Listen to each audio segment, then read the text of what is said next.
Okay, going to call the meeting of the Arlington Finance Committee to order, and I'd like to see how productive we can make this.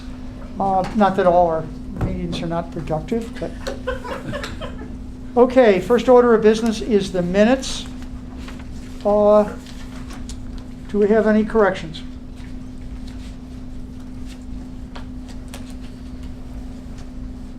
Do we have a motion? So moved. Second. Okay, moved and seconded. One more chance. Any corrections? David? Alan, correct me, how many people do we need for a quorum? We have 13. So we only need 10. Oh, okay, because Newton didn't have. Right. But even if we're a full complement, we still only need 11. So we're okay. Just nobody can leave. No. Lock the doors. Okay, motion's been made and second to accept the minutes as submitted. Any further discussion? All those in favor, please say aye. Aye. Opposed? Right. Okay, now today we're going to focus on budgets and warrant articles.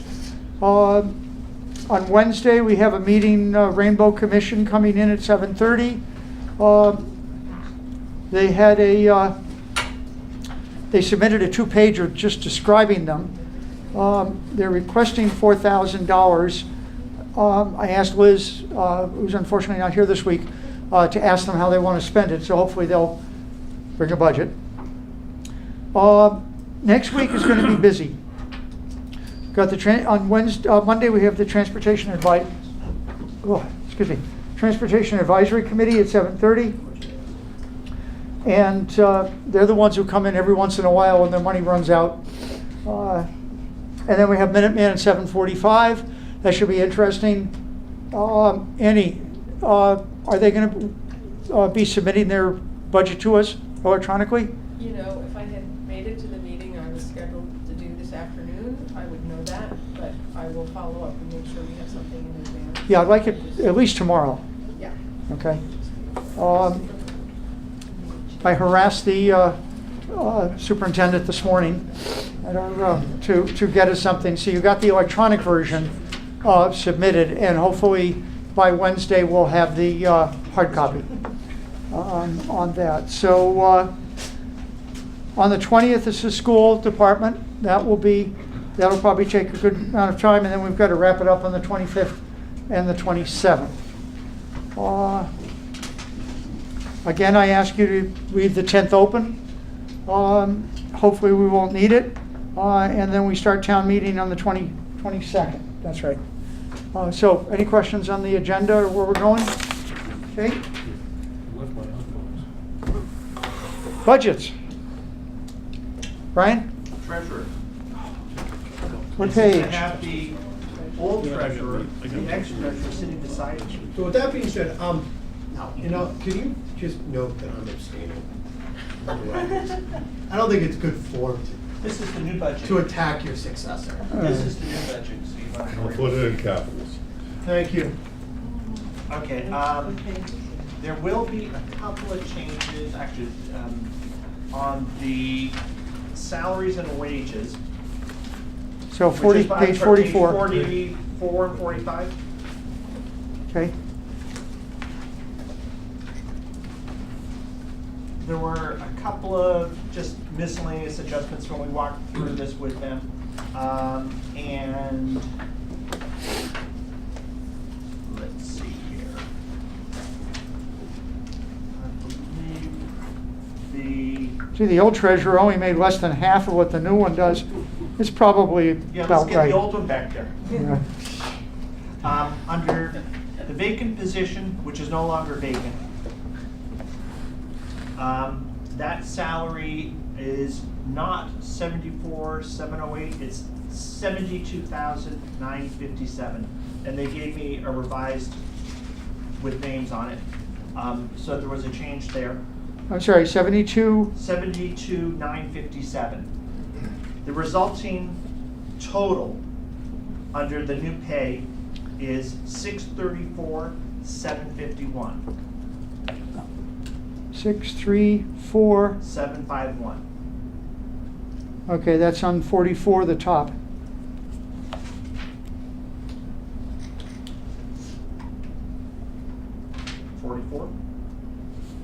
top of page 44? Oh, yes, I'm sorry.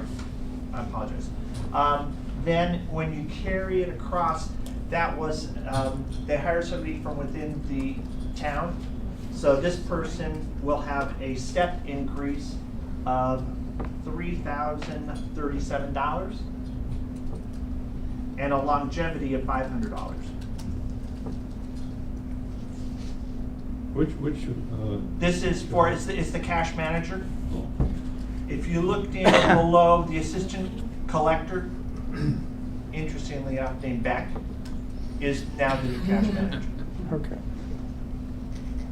The assistant collector's position is vacant.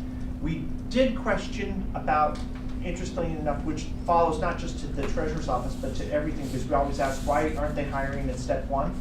And they post everything in here, apparently, this is what the treasurer said, that there's more people transferring into these jobs from other positions within the town, and when they come in, they don't come in at step one, they come in at a much higher step, and usually it's step 8, because people have been here for some period of time when they transfer up to new positions. As an example, down below, if you look at the second last position, which is the treasurer's assistant, it's step 2. They hired him last year at step 1, so I assume Dean did it. Her. But that answers a question that we're always asking. Why is it always step 8? Yep. Okay. So getting back, those are the only changes on that. Getting back to the total wages. Actually, it's longevity. 67. That's the, pardon me, when I said the longevity, that was the step longevity, not the line item for it. So, going back to page 44, account number 5100 changes to 634,751. That's the only change on here. Okay, so what, instead of 676, what's the new number? It's 674,937. And the bottom line? The total appropriation is 837,600, and the bottom line after the offset is 729,544.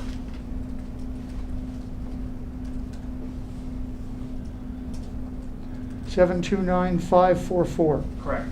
Now, as far as all the expenses go, I can tell you that the main thing that's going on in this department, and apparently it's going on townwide from what I was told, is there's people are putting the wrong items in wrong accounts. The expenses, and so as an example, the data processing expenses, the treasurer's department is using it as repairs and maintenance. Now, they're spending, the money's been spent all along that way, but it's been misposted all these years. And apparently, that's one of the things that they're talking to the comptroller about townwide. But, so there's no change in any of the expense items, except the fact that they're, again, not just this year, but in prior years as well.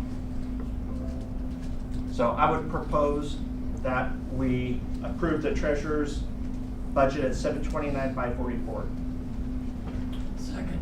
Okay, moved and seconded. Questions, discussion? 729. 729,544. Okay.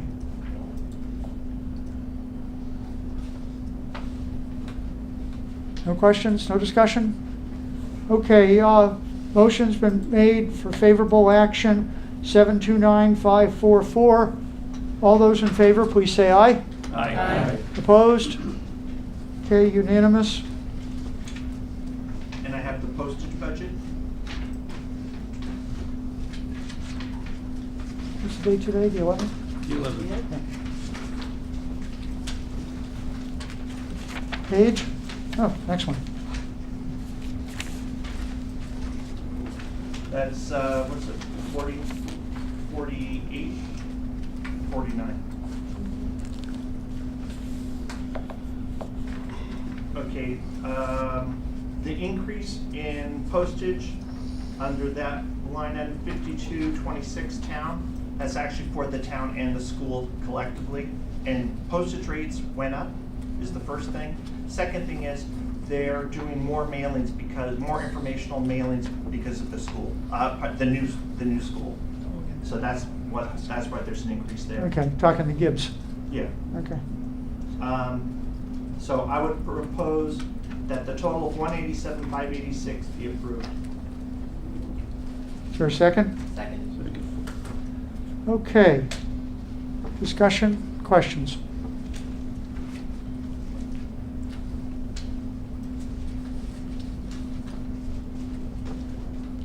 Okay, all those, so motions are made and seconded for 187,586. All those in favor, please say aye. Aye. Opposed? Okay, unanimous? 31119. Okay, next. I have my responsibility is parking, but there's some question about commingling of expenses, possibly, so they're just looking into it. Okay, That hasn't happened, we're just questioning it. so you're done. Yes. Next. Bill, The assessor budget?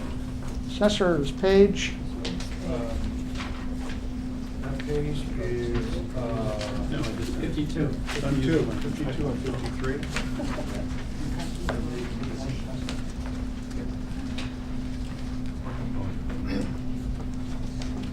We had a revision to what you have in your budget book, so I'm going to pass the revision out now. Pass that around, please.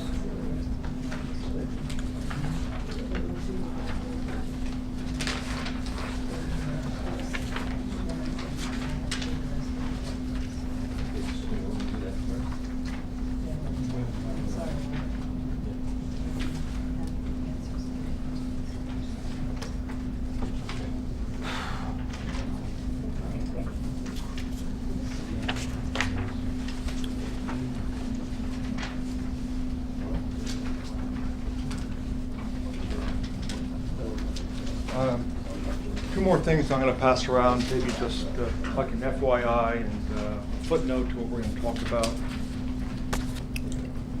First one is explanation of line 5206. And the second one is a more detailed description of the scope, excuse me, scope of services offered or provided by Patriot, which is the company that works with the assessments. So if you can pass the blankets around, please.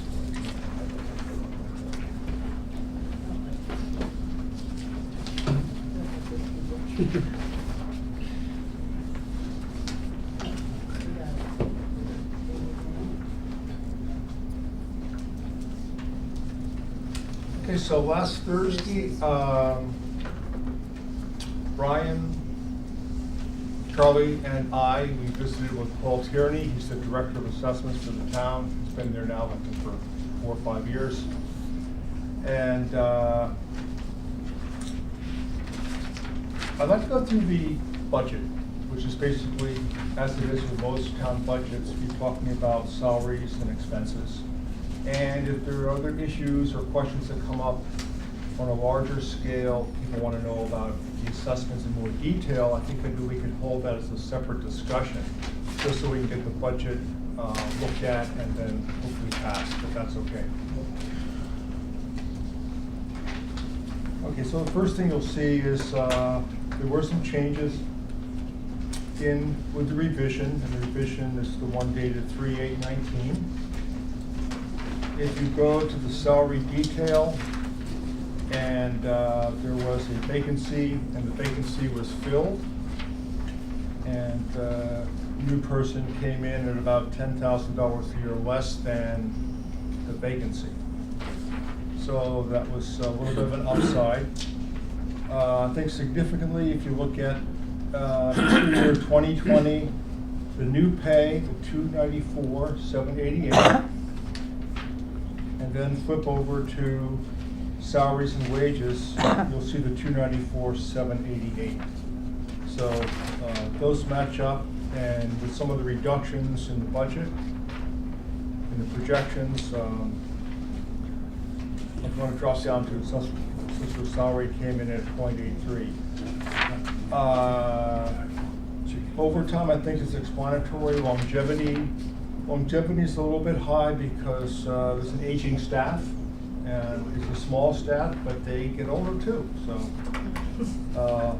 Paul Tierney and Dallas, the assistant, both were responsible for that jump in longevity.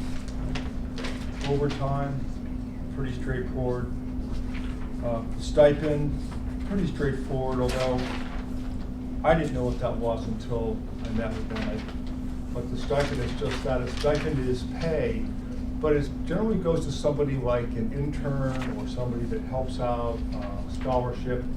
And I think when things really got busy with the assessor's office, he brought in a intern of sorts, and that's what the stipend is.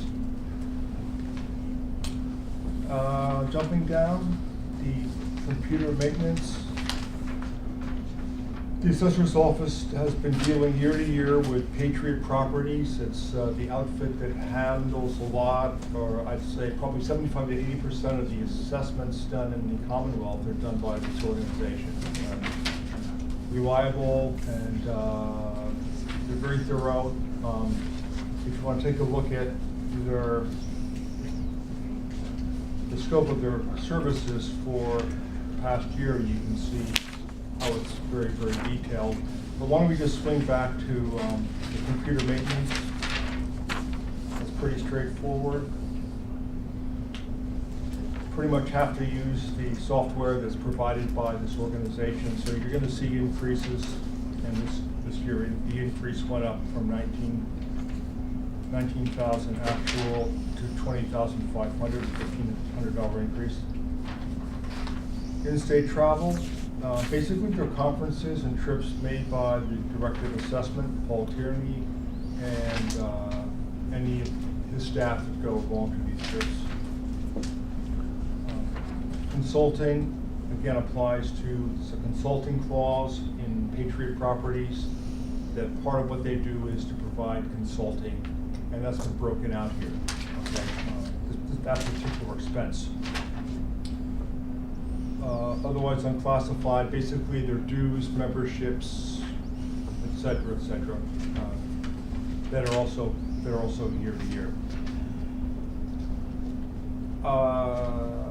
So just go back to the software license and support, that 19,000. I was just curious myself, so I got a copy, and it's a year-to-year invoice. This one goes from July of 18 to June of 19, and I think that's fairly straightforward. The other handout that I gave you was more detail about what these folks at Patriot Properties do. And I guess the takeaway that I want to leave you with for that is that the cost for assessments for calendar 2017, 18, and 19 was roughly $57,300. So this is charged not on the budget sheet. This is charged against the account that's dedicated for assessments, reassessments, revaluations. This began last year at $300,000, and $229,000 was spent, and that left $71,000. So on the Patriot Property handout that I gave you, if you followed the numbers all the way to the back page, the total for that scope of work was $57,300. This is billed to the assessor's fund. This left behind a balance. If I'm going too fast, just let me slow down. This leaves a balance of $14,000 in the revaluation account. The assessor said that he is not seeking more funds from the town at this time. So that's the balance in the account, is $14,000. A couple of other figures that I think are noteworthy. There's no change in the reserve overlay account. It's still at $5 million. And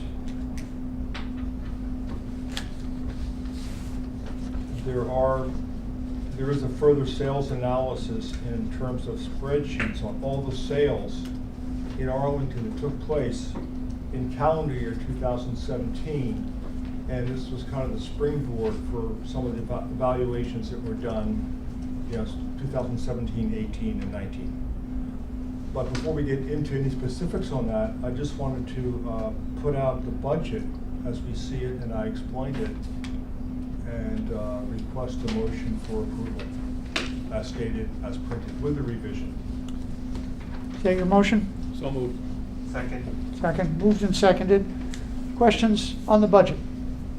Alan? So I could explain again where the 57,300 is paid from? Would? Yep, so one of the sheets I passed out to you, if I can find Yeah, it. no, I see the number, but I'm trying to, where's the money come from? Oh, it comes from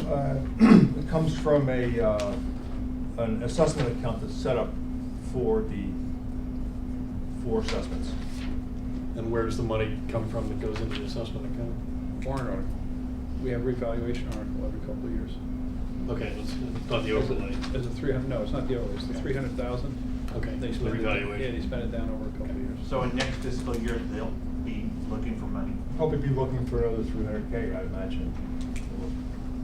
So what's the number now for that article?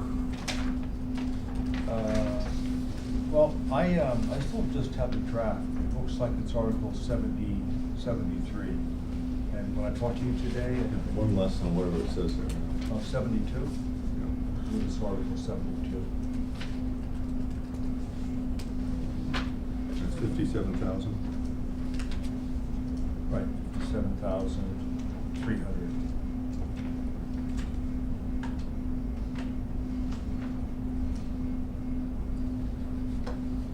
Do you remember what year it was, Article 72 of? What year?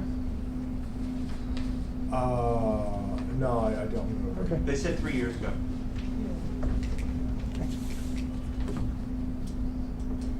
So the handout that I gave you actually covered a 3-year period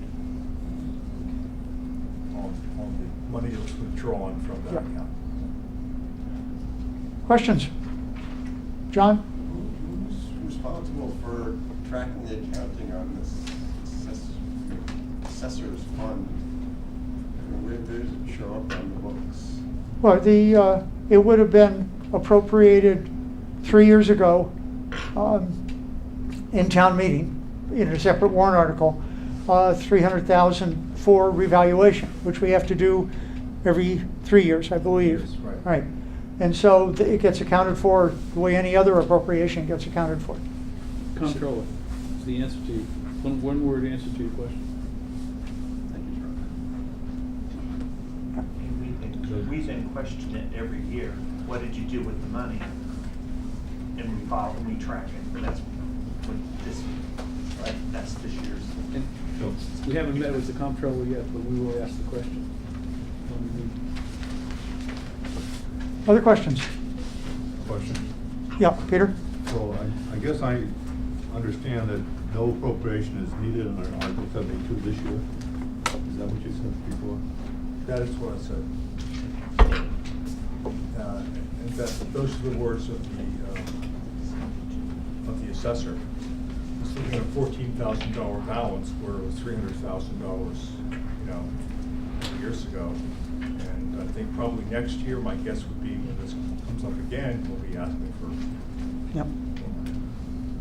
Is it 72, the 600,000 that we do every year? No. In other words, once it's appropriated 3 years ago. No. I'm talking about something different. Okay. 72 is the overlay. Isn't that the fund for the refunds for property taxes of 600,000 that we do every single year? Not this. No, okay, so the overlay is to take into account abatements. Right. That is. But that has nothing to. Article 72 though. That's what they're talking about. Okay. That's why I'm asking. Okay, no, this would have had to have been a separate appropriation several years ago.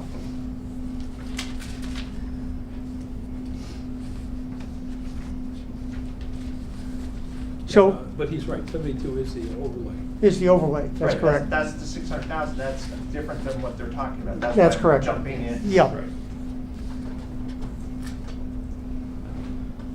72, the former 73.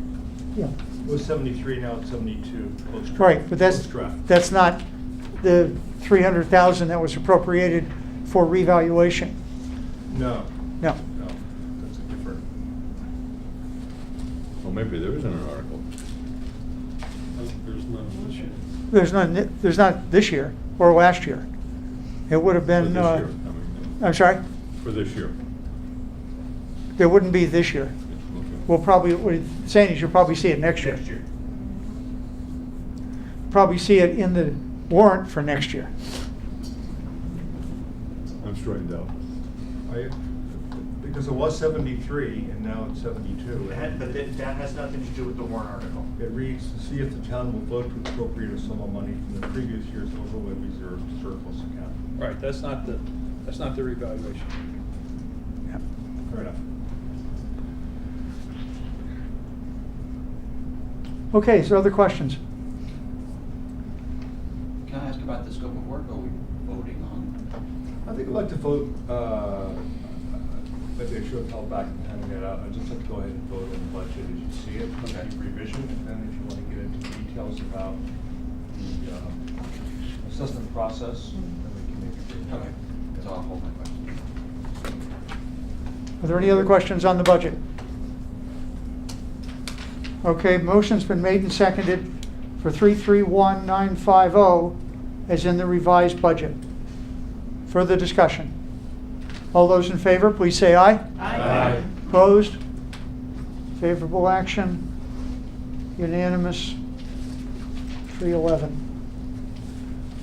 Okay, did you want to talk some more about, I didn't want to just close the door on the whole issue of the assessor's office and the assessments, because it sounds like there may be some questions or issues. I don't have anything that I want to add, but if somebody has questions about it, there's two things that we can do. We can look at this Patriot scope of services, and then also I have further details on a spreadsheet from the assessor's office. I sent a copy to Charlie. It's very lengthy, it's very detailed. It goes back over the last few years and where they got the data from and how it's analyzed. And I can send that out to anybody who'd like to see it. sure. But I'm not here to raise that as a subject myself. Does anybody have any general questions on the process? Yeah, I had a question on the scope of work. Personal property, manually research local phone book and business listings for verification of existing potentially new taxable personal property. Does that mean land, or does that mean personal property? I'm wondering. Office equipment. Yeah. It means businesses that have equipment here. That's what I thought it meant, so why would that information be in the phone book? The businesses are in the phone book. So you find the business and you go to the others. What's a phone book? That's what I was gonna ask. So, okay, so I understand that. So is there an equivalent process of manually searching phone books and listings for cases where a property is assessed as a 3-family, but there are 4 post office boxes there? That wouldn't matter because they're not going after individuals. They're going after the businesses. So if there's businesses in. Right, so I'm switching gears. Yeah. And I'm saying, I see they do these data mining for personal property. And I'm wondering, do they do data mining for homes that are 2-family homes that have 3 addresses there, and 3-family homes that have 4 addresses there? Because I've talked to the town GIS manager, and he says, yeah, that's information that's recoverable. And I'm wondering, are they doing that as well? Because that would seem to be a good possible way to. That's a great question. Charlie, you want to weigh in on that? I have no idea. There you go. Does it Okay, matter if they, when they look at the space, they see an extra kitchen and bathroom in another, that clearly is defined as another apartment or an in-law apartment? Is that what you're getting at, is the potential in-law apartment or illegal apartment? Illegal apartments. Right. Quote, right. David, you want to add? I believe the question that you're asking, George, to address it properly would be addressed to the Board of Assessors. The board. And in return, the Board of Assessors would direct the Director of Assessment to follow up. Really? So, Because if it's wouldn't it go to the building inspector? Well, or the that's legal why I department? say they would direct the Director of Assessment to follow up on that. What Yeah. direction that leads is up to them. I'm sure the building inspector would then be doing. It's not a Char- tax matter. Charlie? So, John, I didn't understand your question before, but whether there's, 1, 2, or 3, or 4 apartments in a house gets determined every 9 years in the physical inventory. Okay. That's, they hire a whole bunch of college students or whatever, and they go out and knock on every door in the town. Okay. And they compare the results to the records. So it doesn't get updated every 3 years, but every 9 years. I mean, when I spoke to the town GIS director, I got sort of a similar, that's the assessors. And now I'm getting sort of, the assessor, that's the building inspector. But if you've got, schools that are busy and apartments that aren't being taxed appropriately, it would seem to be something that, It's an illegal apartment, you wouldn't tax it, you'd empty it. What I'm would- sure there's an answer to your question. Yeah.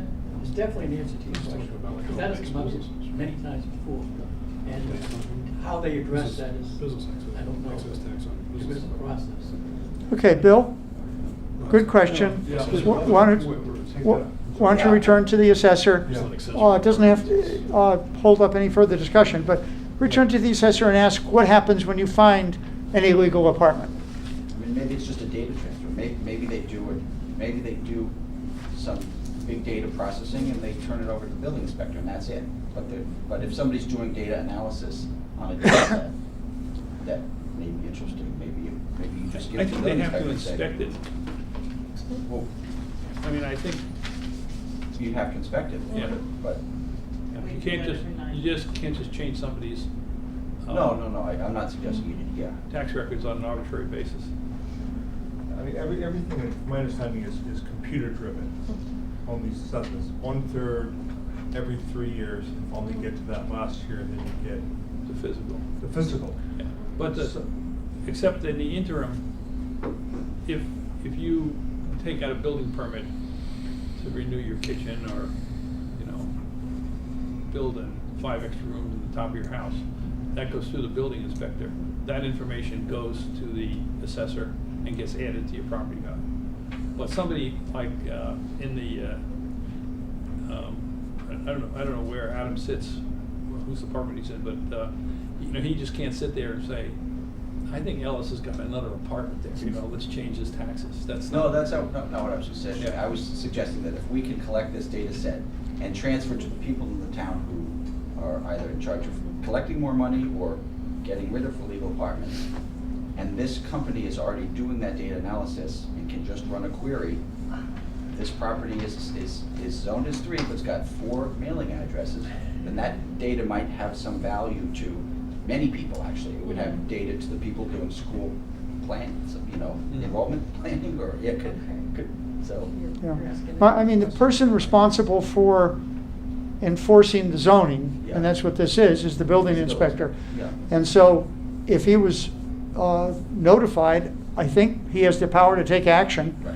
I had a neighbor down the street who tried to put in a, new kitchen that was really an illegal apartment, and they made him tear it all out again. I mean, on Teal Street, we have 3, 4 mailboxes, 3 family homes. Den So, of iniquity. do you like the people? I know. Den of iniquity down there in Teal Street.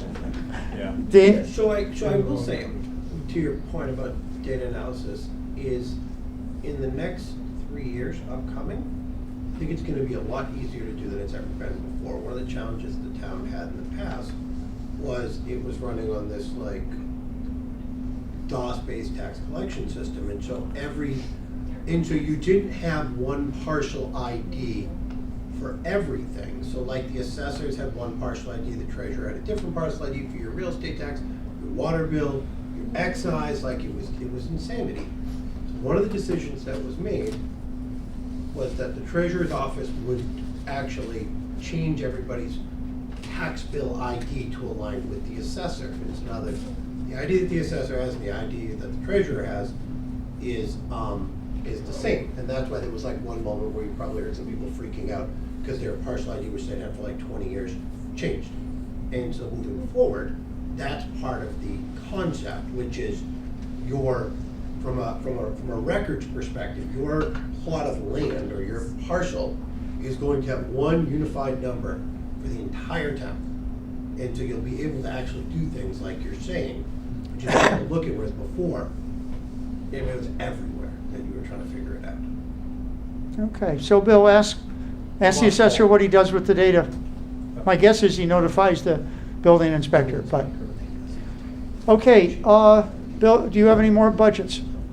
No, I don't. I do. No, I'm sorry, I do. I have the human resources, and we're going to be meeting with the human resource person next Wednesday morning, a week from this Wednesday. Okay. So maybe Wednesday evening we can present at the Wednesday night meeting. So, If the schools leave us any more time, yes. okay, we'll Yeah, I mean, try to be prepared. Be prepared for it. That'd be great. For Wednesday night. Okay.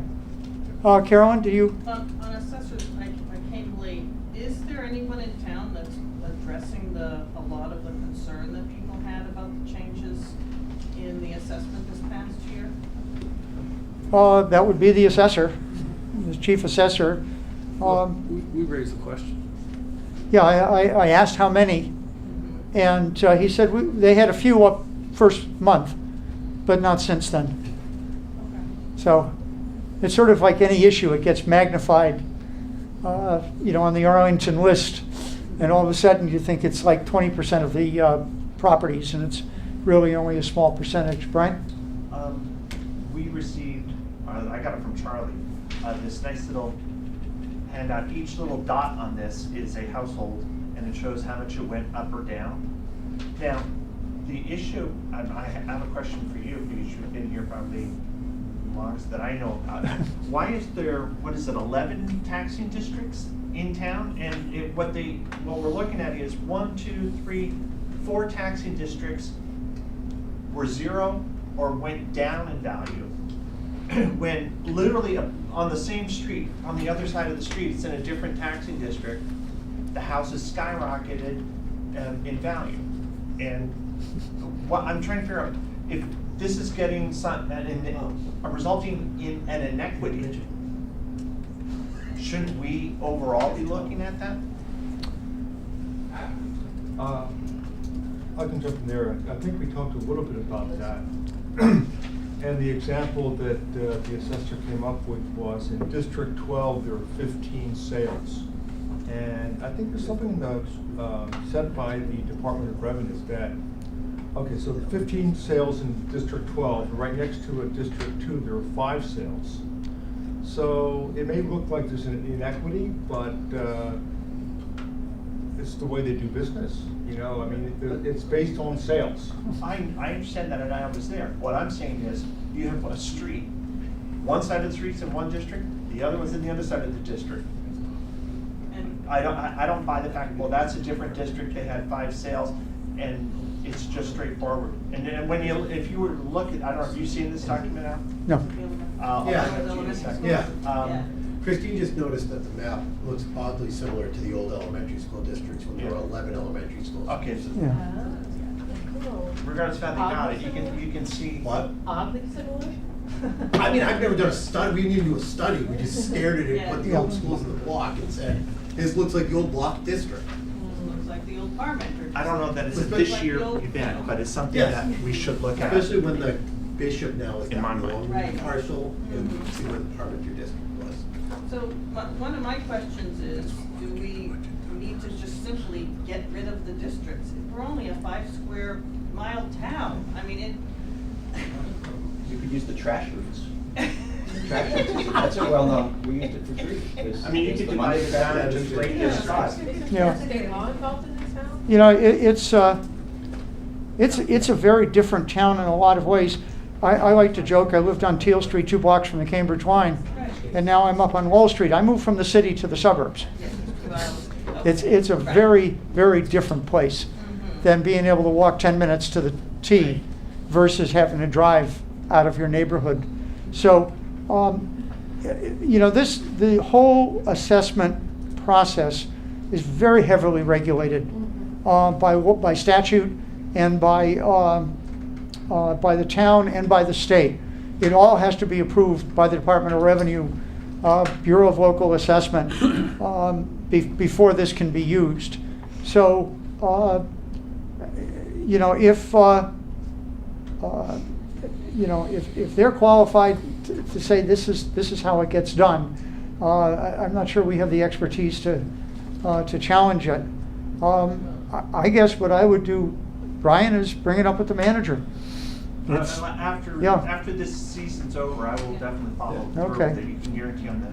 Okay, John and then Charlie. If you average things over some region, then average over another region, and there's at the border between the two, there's bound to be a discontinuity, because you average over all this and average over. I understand. If you reduce everybody's house, if you had 4,000 regions, your house could go up when it gets sold, obviously, or maybe not, and across the street, it goes down. There has to be an equity at some point in total within the whole town. And I understand what they're doing. Like I said, if there was 3 districts, it would certainly, even it out a But little bit. supposedly, when there was an evaluation of all the property in town, then each house presumably comes to its fair value. But that's When not they true try in these districts. I mean, that's what we're going to Okay. That's not. When they try to do it between the evaluations, then they average over these regions, and you're bound to get this done. Okay. Right now, I think this is a little beyond the scope of what we're trying to do. So one more point. Charlie, do you want to? Yeah, first of all, I agree with John that it doesn't matter where the boundaries are, there's always gonna be a discontinuity. Whether, if you have 2 or 3 different districts, you're gonna have a discontinuity. Secondly, they've been using the same company to make these sales evaluations for the last 20 years. This is Patriot Software. And it's an independent third party, so this is just a numbers analysis. And as the Director of Assessments pointed out to us in the meeting, I can't remember the names of the districts, but numbers, but one was Kelwin Manor and the other was maybe Morningside or something like that. One of them went up, Kelwin Manor went up 25 or 30% in assessed values, and the other district hardly changed at all. And he said the one that didn't change was all of those assessments were within 10%. They use a 90% threshold of the sales values. In other words, they calculate the appropriate numbers, and the houses were all valued within 90% of the market value for that type of house. In the other situation, Kelwin Manor, the houses had jumped up appreciably in price. This was going back 12 or 18 months. And he said they're still going up even faster. I mean, the values are going up even faster. So they're going to wind up probably getting revalued and jumped again. I mean, it's the market that we're dealing with. It's not the assessor or the software. And of course, what you've got to do is get people to think that if you went up 10%, you should be relieved because all these years you were under-assessed. But nobody looks at it that way. Okay, you're finished, Bill? I'm finished. Okay. Who has budgets? Did we vote? We can do facilities. Okay, facilities. What page number? We did 112. Page 112. Just to refresh people's memory, facilities is a very new department. We've only had it for, I don't know, like 5 years or so. And it's still a work in progress. Ever since it was started, we've had people moving in, employees moving into this department, and others moving out. Over time, the department has taken on more buildings and more responsibilities. And it's still, I think it's still in flux. It is the department that's responsible for the repair and maintenance of all the town and school buildings. There are 34 buildings in all. Starting with salaries, we've had, the department had one employee move in, one employee move out of the department.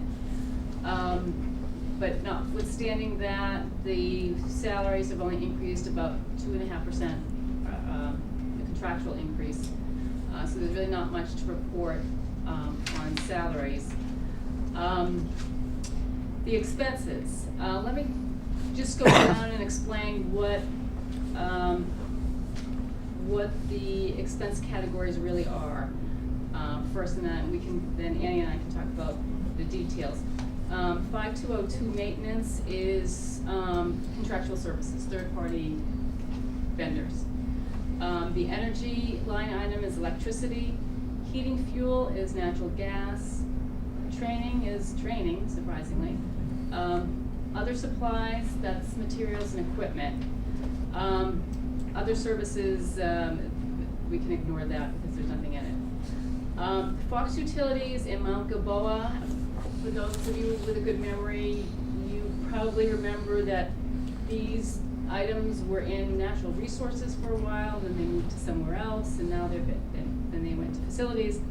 And now you'll see that the expenses for Fox Utilities in Mount Gilboa are going to be absorbed in other line items, so that those categories will disappear completely. Repair and maintenance is exactly what it says. Green repairs, that is a fund that we have mostly to use as matching funds for grants. So when the town goes out to try to get money for energy efficiencies, projects, this is the pot of money that we use to pitch into as matching funds for grants. And professional services is a new item in this budget, and it is expenses. There are funds to cover expenses for designs, drawings, bid packages for any building upgrades that are not included in capital projects. Going back to maintenance, it's pretty much level funded. The same with the two energy categories, electricity and natural gas. Training has been decreased by 8,000, making it more in line with actuals in previous years. Other supplies, materials, equipment, again, it's slightly more than last year and in line with actuals in prior years. The big leap is for repairs and maintenance. There's a $60,000 increase in that line item, and that is because 2 more buildings were added to this department's responsibility, and that is Parmenter and Dallin. So there's the expectation that there'll be more expenses incurred in connection with those 2 buildings. What's the difference between maintenance and repair and maintenance? Maintenance is third-party contractual services. Repair and maintenance is in-house. And it's the expenses associated with repair. Expenses, yeah. And that doesn't, okay, so and the big jump is because there's 2 more buildings? 2 more, yeah, there's responsibility for Parmenter and Dallin have been moved to this department. But 2 buildings equals like 4 times increase. Okay, John, could you speak up a little bit, please? I'm sorry, I'm just wondering how the addition of 2 buildings increases the repair Go ahead. budget by 4 times. So I can answer that question. I had a long talk with Steve about this. So you'll notice that overall, the expense budget's only going up by the $30,000 added for professional services at the bottom. Okay, so this is part of some moves that Steve is making to kind of reform and regularize how all of this is handled. So that Fox Utilities line and the Gilboa Properties line, that money has just been shifted into this repair and maintenance line. Okay, so what Steve is trying to do is to get down to a set of lines, both in this budget and in the budgets for other departments where he has these decentralized lines for repair and maintenance, so that we kind of regularize them into, there's maintenance, there's utilities, there's repairs, so on and so forth. So it's really part of a shift in the budget. I was gonna actually ask Yeah. also about what the Fox utilities, is that not actually utilities, that's actually? I don't think it was ever actually entirely utilities. It was some combination of repair and maintenance and utilities. Okay. And he shifted this all around. The $140,000 maintenance budget, part of what he's saying about holding that flat is that there were things in there that didn't need to be there, like more money than he needed or something along those lines. And then he shifted a bunch of money. That 44,550 actually is basically moved to the $80,000 line. Gotcha. Okay, now, Chris and I both think that there should have been an increase in one of the utility lines somewhere in here, but basically the bottom line works, so we're not bugging him too much about that. Okay, because I do think some of that Fox money was actually paying the energy bills for that building, but for whatever reason, he didn't shift it to the utility lines. So, bears watching. Okay, Carolyn and then John. So Dallin is the museum, the little house, or Dallin is the school? The No. school. No. Or is it the The library? ACMi, The library. the No, library. it's ACMi, it's the Dallin Library. The old library. That's right. Oh, the old Dallin Yeah, Library, the okay, Dallin. right, where ACMi is, Mhm. and then Fox is what? It's the Fox Library. And why is the Fox Library, oh, because the regular library is under facilities now as well as one of the. The regular library isn't under this budget, but he has responsibility for the maintenance of it. But the library, there are other departments that have their own maintenance budget that he and the department head oversee, where that department head oversees, but they work with Steve. But yeah, those costs and the school costs are in different budgets. So why is this Fox budget here and not at the library budget, or is it in both places? I think they're two different buildings, and the library maintenance has budget has been under the Robbins Library, that budget Fox has, at least since I've been doing this, has always been for some reason separated from the Robbins Library. That is fascinating and odd. It just makes it harder for us to understand what's going on. Well, right, and that's why, that's one of the reasons for the creation of the facilities department, so that eventually we can see more readily what is happening with the maintenance of all of our buildings, and if there is one person responsible for the maintenance. And yet, it'd be interesting to know what is the maintenance of our libraries as a line item? What is the maintenance of our schools as a line item? I can understand Fox and Mount Gilboa are a little separate, but, not Fox, the Dallin, the ACMi building is different from. So, I can make a suggestion about that, just knowing what is going on in Steve's head a little from having talked to him. He has responsibility for the staff that carry out the activities of maintenance, but the budgetary responsibility rests with some departments, particularly libraries, schools, police, fire, and I think So there's like this decentralized budget. So perhaps what we want to do is work with him over the course of this next year, so that by the time we get to this point, a year from now, we can say, let's have a cross-responsibility analysis that we count on as a supplementary document that clarifies what the total amount being spent on repair and maintenance of facilities is, and how much of it is in the facilities budget, and how much of it is dotted line to other budgets. But I think this is part of the working out of this cultural shift that says all of repair and maintenance, including capital repair and maintenance, needs to go through the facilities department. And just having seen IT go through this. Right, I was gonna say, cause I do the IT Same budget, thing. so yes.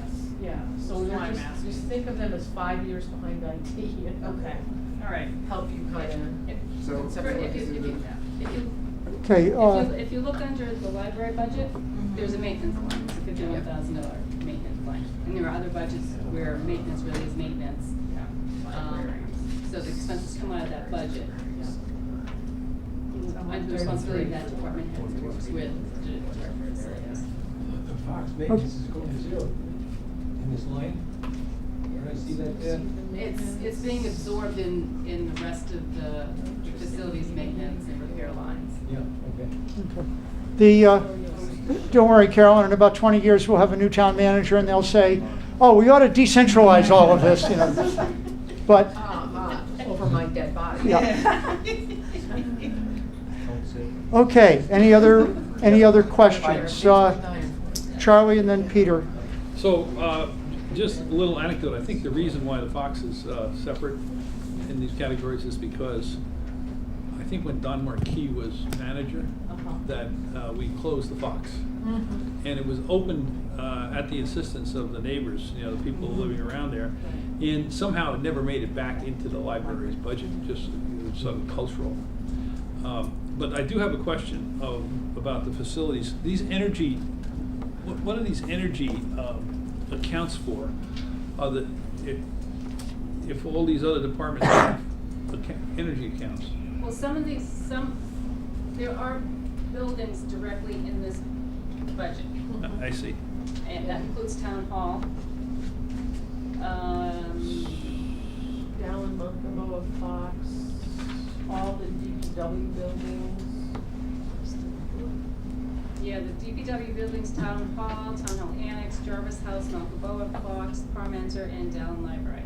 Those are in this facilities Okay. budget. So And- those energy costs would be reflected in this budget. And does he look at the energy costs in the other buildings? Yes, He does. he does. Do we know how I'm curious as to how the energy looks in the school department, given that we put all those solar panels on the roofs? You know, we're supposed to be getting a substantial reduction in energy costs. Right. I have some data on that. Go. Really? I have Ken Pruitt's data when he was at this department, and in 2011, the total energy cost of the town, which includes streetlights and schools and everything, was $748,707. In 2017, it was $888,485. So the total energy costs went up over that 6-year period. Maybe there was more to heat or more to. Well, turn on. rates have gone up. Rates have gone up. I Right, mean, you'd a have couple of to- things have you'd gone have up. You'd have to Adjust for inflation. adjust for other stuff. Okay, Charlie? Oh, and I would have expected that some of the rates wouldn't go up that much. We have all of this natural gas and, you know, generally reduction in energy prices over the last bunch of years. And if we had the Yes, solar. You would think so, yes. Pardon? You would think so, yes. Yeah. That's simply the commodity. Yeah, and that's other on the costs commodity that- sheets, but not on your household bill. Huh? Correct. Okay, Peter? For many years, the Parmenter and Dallin Library were in another budget for a total of $20,000. Now, is that 20,000? Is that the $20,000 in No. the 2019 budget? Has it No, just been stuck in there? You can't do a straight line through this budget from those budgets to where he ended up. Okay, so. Are the numbers under under 2019, the same as in the Finance Committee report or last year's budget? Yes. You have to remember that even if 2 years ago, let's say Parmenter, we spent $20,000 on Parmenter. That doesn't mean, part of the reason we created this facilities department is for preventative maintenance, to increase our maintenance of these buildings that have been neglected or no one was really taking responsibility for. So that's a reason why, simply because somewhere in another budget or in this budget, we spent $20,000 in this category. And it's not necessarily the case that we should expect to spend $20,000 a little bit more this year because of the projects that need to be done.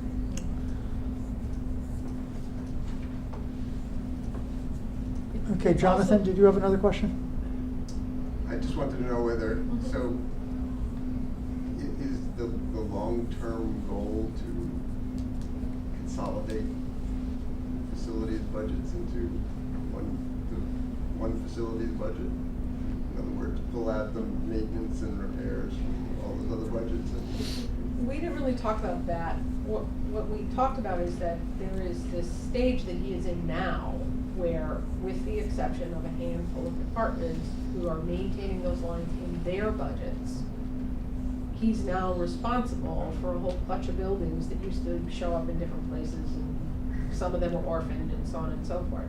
Whether or not ultimately all of it is gonna end up in his budget as opposed to decentralized in other budgets, I think is a question of what analysis do you wanna be able to do, right? So, do you want to know how much energy the libraries use, or do you just wanna know how much energy the whole town uses? So where do you wanna put those lines? So, you'd have to ask the town manager what the total plan is about that, but I can see it both ways, that there's both reasons to centralize and reasons not to. Who sets the budgets? So do the schools set their maintenance budget? I don't see. Even though the work is being done by facilities? They do, but they're supposed to consult with the director of facilities. He's got the expertise. And the main idea of creating this department is that there would be an expert who could make determinations as to priorities, as to what needs to be done when, instead of having all these demands. Like the principal of this school wants this rug replaced immediately because the world will come to an end if it doesn't. And then there's a less aggressive principal in another school saying, well, the ceiling panel's falling down, but we'll get to it. And then you've got town hall, which has its different issues. And the idea was to have a centralized department with an expert who can make these decisions and supervise and coordinate what needs to be done. Okay. John? I had got my question answered about this, where is the energy and heating fuel? I mean, I think it would be great if we could see what the town's energy costs were from year to year, and also have a breakdown of libraries. I don't think that the town has met its, state green energy goals from some analysis that some grad students did. So I don't think that we have seen the projected cost savings. We're a green community, but our energy usage hasn't gone down to the rate that we anticipated. And if this committee could see that rather than have it pieces all over the place and not really understand from one budget to the next. I think that's a request to the town manager. Okay, Carolyn? I have a question about the longevity line item went up 12% and over 12%, and you talked about someone leaving and someone coming in, and we've talked a little bit about looking at new people coming in, what their salaries are and why they are where they're at. So I'm just going to throw out the question. this was a swap Yeah. of positions. There was a craftsman who was in the planning budget, and there was a, I forget what the position was called, Chris, but another position that more appropriately should be in the planning department. Craftsman went to facilities, that position went to the planning department. Notice, for example, that the offsets dropped $36,000. That's because the person that Steve got is not billed to the schools, and the person he gave up is partly billed to the schools. And what So- he got was somebody who was a long-time employee. Yeah. Okay, all right. So that's, yeah, so it's not a new person coming in, it's No. an internal No, it's versus an internal shift. internal switch of Yeah. line responsibility. Okay. That settled him with it. Okay, John, you were reading some energy data off a particular report, or you just, Yeah, but this, I mean, I could, I have the town's energy use fiscal year 2010 to 2017. I could provide that. There's 170 different electric meters or more. And it's got a breakdown of every school. I think that as part of the Green Communities program, which the town got these grants, there was, one of the things they're supposed to do was track their energy usage. So I think that this was part of that. is that in a separate report that could be sent around electronically, or? Sure, it's just an Excel sheet. But does it make clear whether or not there's been a reduction in the number of BTUs that we've used? Yes, because it's Okay. got electrical usage, kilowatt hours, therms, Right, as well as the cost, so it's got both. right, but, so the mere measure of kilowatt hours doesn't tell you how many of them were produced by the solar panels versus purchased from NSTAR. Is that in there? I mean, my solar panel, the meter runs backwards every Yeah, year. so what you'll see is the net. If it's Right. based on the meter read, you're gonna see the net. Okay. But you won't see, the cost impact of when they're net negative and selling back to. Well, could you, John, send that around to the committee?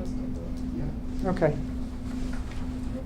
Okay, so, are you recommending the facility budget as printed?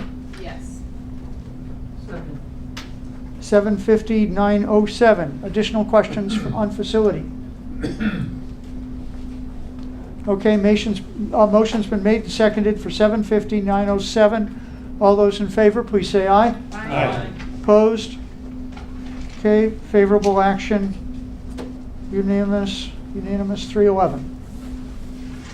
Okay, any other public works budgets? Not yet. Okay, other budgets. No, we can start again. I'm sorry? We can start again. Yeah. Okay, All right, so we'll do library quickly, I guess. That's on page 133.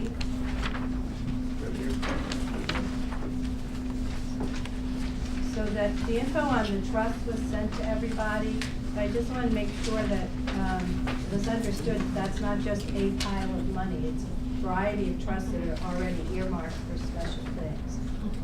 And then the other question was on the staff changes.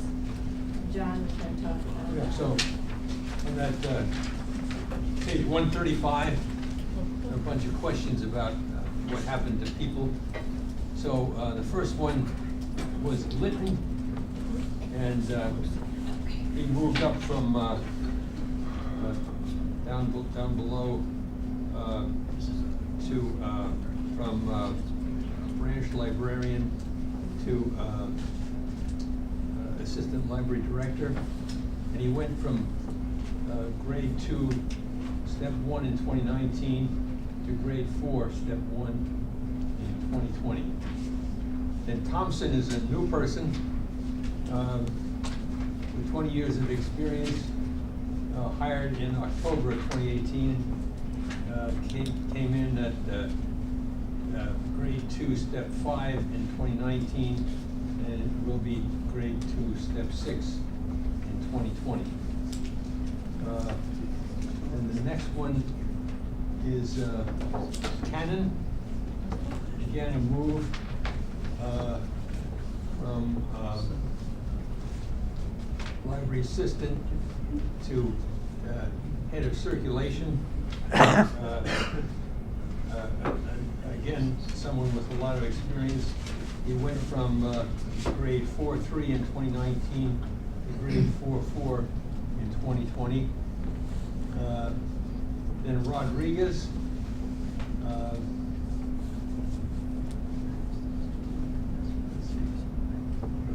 Rodriguez was 1-1 in 2019, grade 1, step 1, and went to grade 1, step 2 in 2020. The next one is Berry. Berry was part-time, had lots of experience, and was part-time in 2019, but came in at grade 4, step 8 in 2020, and that's came to that place because of his much experience. So is he now full-time? Sorry? He's now full-time? Yeah. Okay. So, And maybe a she, I don't know. can I ask I a don't know. question, John? Where did Rodriguez come from? Say again? Where did Rodriguez come from?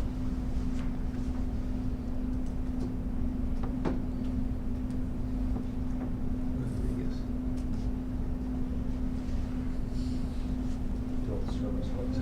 Hired in March of 2018. So new, okay. Yeah. And came in at grade 1, step 1? 1-1, yeah, grade 1, step 1. Okay. I went to grade 1, step 2. Just what- And that's automatic the first year. Yeah. So that makes sense. Right. Then the next one that I have is Alexandre and Wanowitz down below. They were pages. They came at 2019 grade 2, step 1, and went to grade 2, step 2 in 2020. And Kania was hired July of 2018. An experienced teen librarian, came in as grade 2, step 2, and in 2019, and in 2020 will be at grade 2, step 3. Premier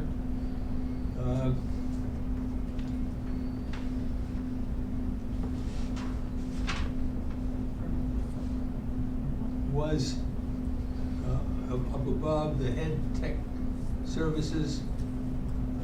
services, and moved to become the technology adult services.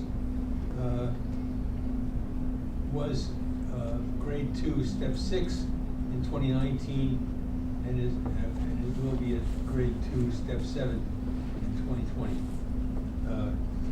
Gilbert was hired in 2017, hired at 2-2 in 2017, grade 2, step 3 in 2019, and grade 2, step 4 in 2020.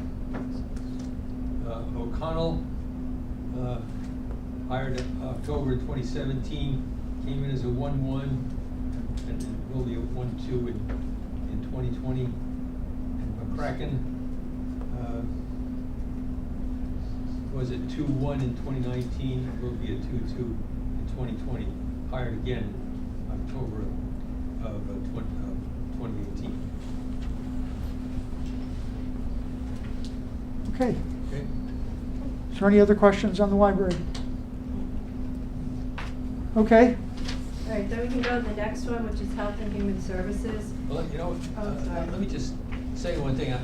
In getting all of this information, I spent a fair amount of time with the head of Human Services, Karen Malloy, and I was very impressed, I want to tell you.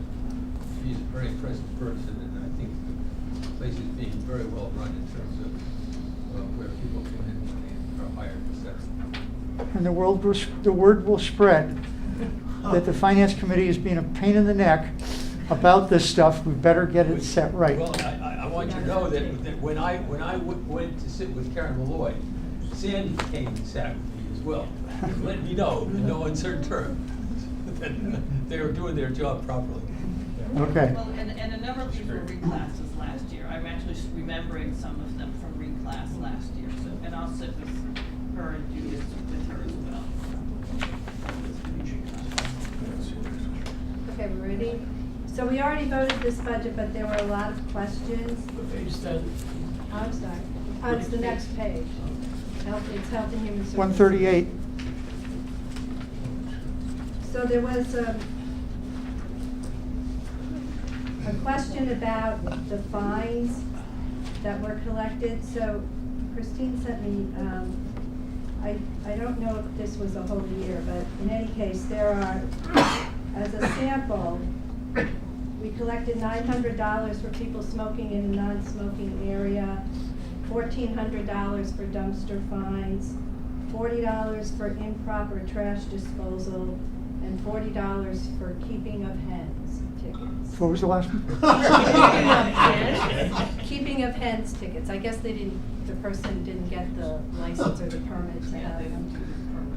So that only totals $23.80, but those are the compliance things. It's not all of the inspections and fines for restaurants and things. $23? No, 2,380. Oh, okay. How much for the hens then? 40. $6.20 a day. No, I'm sorry, what did you say? $6.20 a day. Yeah, there you Well, go. they probably No just, rooster. yeah, they probably just didn't do the permit properly, it Right. sounds like. That's what I'm thinking. I didn't ask, because it's either that or they didn't create the correct kind of housing for them. Is that more than we get usually, or less than we get? I don't know. Not the hens the thing, answer to that. the bigger Probably number. the first time. 2380, I don't know, but I would imagine it's representative. But again, it's not the fines from Yes. visiting restaurants and stuff. Okay. So one of the problems, if we recall, for a town meeting, I think it was, forget if it was the spring last year, or the special last year, it was the spring. So Health and Human Services used to have an issue of actually collecting those fines. So they can issue it, but if you refuse to pay it, then there was really no means to do it, because I guess you could take them to court, but the court's really kind of frowned upon you using their resources for like $40. So this town bylaw changed last year that allows them to lien it onto people's properties if they don't pay it. Okay, and you also asked about, who does the compliance checks. So the new program that they're putting together will do the marijuana checks. The Board of Health previously had done some of these compliance checks, and the coalition will also be doing the alcohol checks. Making sure people aren't selling too much. So is this a new program? The AYHSC is a new program that they're putting together and there was a new person hired in that budget. Okay, for the It's- 7,500. It's that line item 5351, Arlington Youth Health and Safety Coalition. Okay. And I guess the question was, how was it being paid for in the past? Well, this is a new program. So it's new. Right. Okay. Okay, and then there was the question about veteran services. I think that it appears that they did experiment a little.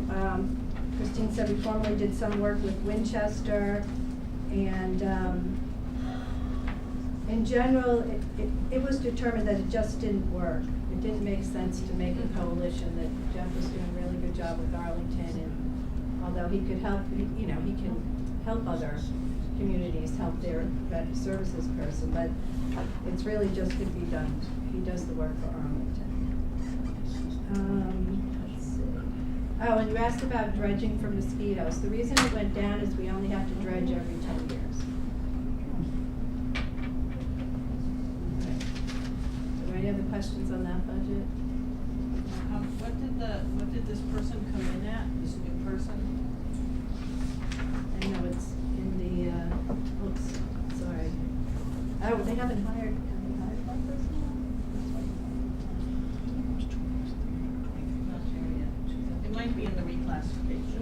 think that,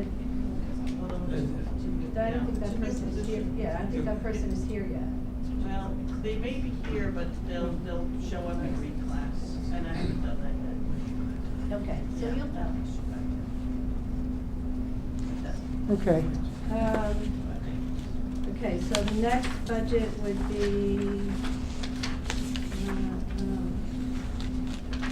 no questions on that. So the next one is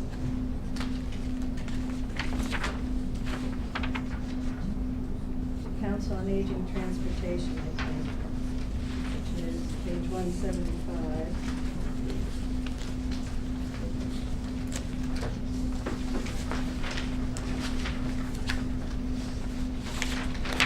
Okay. All right, so you wanted to know, because it's an enterprise fund, what the reserve fund is, the amount Oh, is $66,053. okay, so that was the balance as of 6/30/18. What was the number again there? 66,053.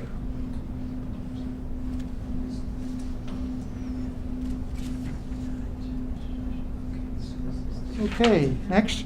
All right, so we did not do the Arlington Youth Counseling Center, so we haven't talked about that. But before I forget, their fund balance is 36,214. I'm sorry, 33? 36,214. Okay, so that's the 6/30/18 balance for AYCC. All right.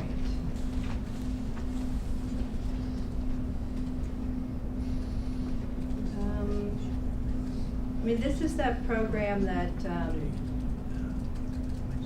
works with the schools and with the police department to recommend people or families, also to solve problems before they arise.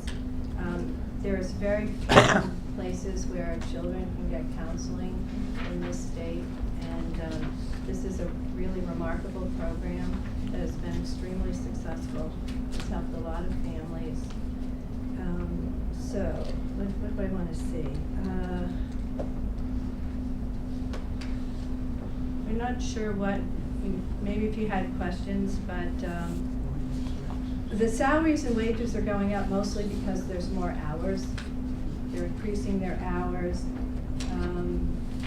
That otherwise unclassified line includes supplies.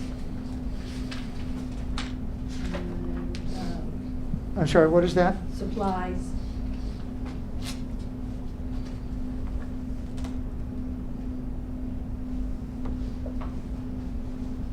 And let's see, I'm not sure what else to talk about.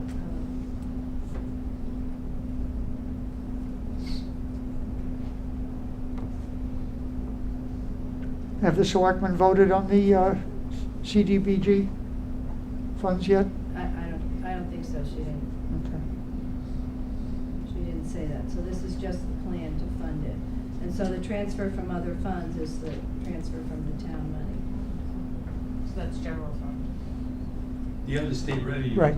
Just incidentally is an earmark next to our senator and rep, et cetera. Let's see, and what else do I want to say? So, Dr. Keith was hired, starting at step 3, hired with lots of experience. And it's really hard to find qualified, really well-qualified people. She is, but she's delighted to be working here in that capacity, because, you know, all these people could be making 6 times what they're making as counselors and mental health professionals. And the transfer from other funds is what the town contributes. Right. That $120,000. And then, I don't know, the psych nurse and the psychiatrist work very few hours. Mostly it's required because they have to oversee prescriptions and oversee the work that's being done. That's a requirement in any mental health facility. Who pays those client fees? I'm sorry, what did you say? The client fees, the 75,000 last year, 69 actually collected. Who's paying those client fees? Either it's, they get reimbursed from insurance, health insurance. Sometimes it's institutional. It can be the school department. Right, Our school department. right. Yeah, in other words, some of the services the school department used to contract out, and now they get it from this organization. So she does a really good job of always looking for grants. The gala they do every year brings in a goodly amount of money. Where is that? The gifts Yeah. and donations. $500. Okay, Charlie? Yeah, I don't know, whose department is this? This Christine? Yes. So this, this is really quite a, I mean, you're looking at $750,000 in revenue there in that line. And I remember when Brian Sullivan was here, about 6 or so years ago, maybe a little bit more, that they were going to shut this department down because, it was a big drain on the town's coffers. And she has managed to pull together all of these different revenue sources, especially, if you look at that insurance reimbursement line, it goes from, just on the 3 years here, it goes from $275,000 to $341,000. So somebody's working. I don't know who it is, but something's working. She also put in a new EMR system, so that works better and faster. What's EMI? Electronic medical record. Huh? Do you know which one she used, she chose? I don't. I could ask Okay, her. are there any other questions? I was just wondering about that big gala and whether it makes more than $500. Oh, yes. I think it does. Yes. I think there's something misclassified. Right, I do too.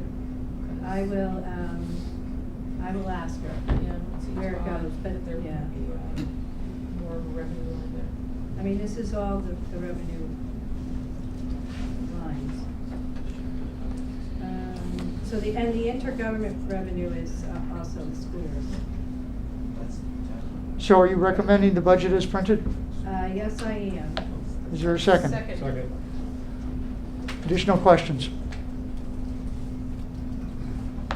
Okay, all those in favor of the budget as printed, please say aye. Aye. Opposed? Favorable action, unanimous. Okay. So let's go back then and do rec and rink. Sure. We haven't done those yet. So recreation's on 167.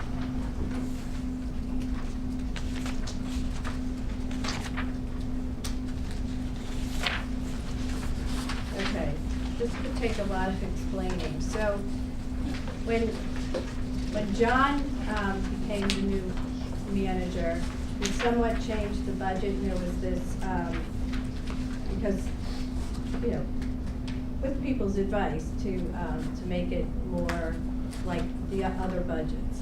And John is gone now, and Stacy is now acting director, and so they're further refining how they report out these numbers. So it could be a little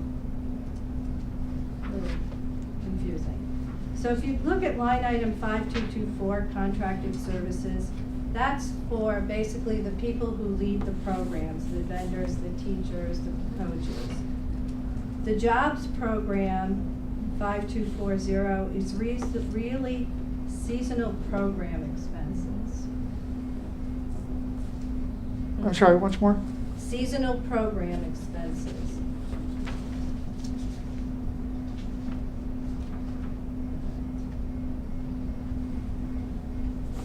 Are those usually college and high school aged kids? Oh, it could be anybody. I mean, Okay. some of them are grown-ups. Where have they put the programs they used to run in the Gibbs? They're in different places, and the daycare is in a storefront on Mass Ave. Oh. Let's see, and what else did we say?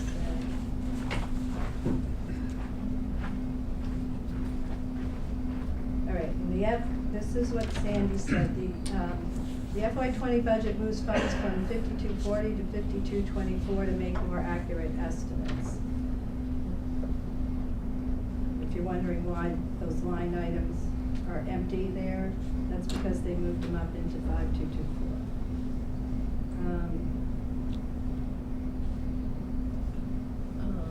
Let's see, what else?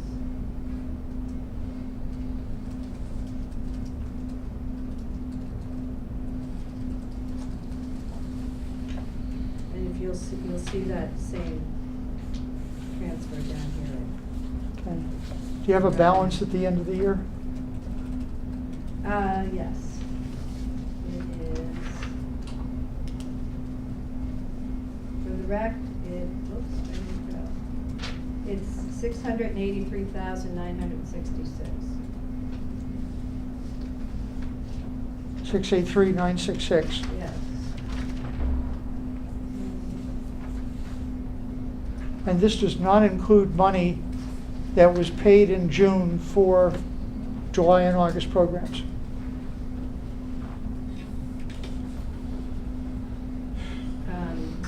If I remember correctly. It should not. Okay. It's probably encumbered. Right. And that's why they're trying to make this budget more transparent and easier to follow.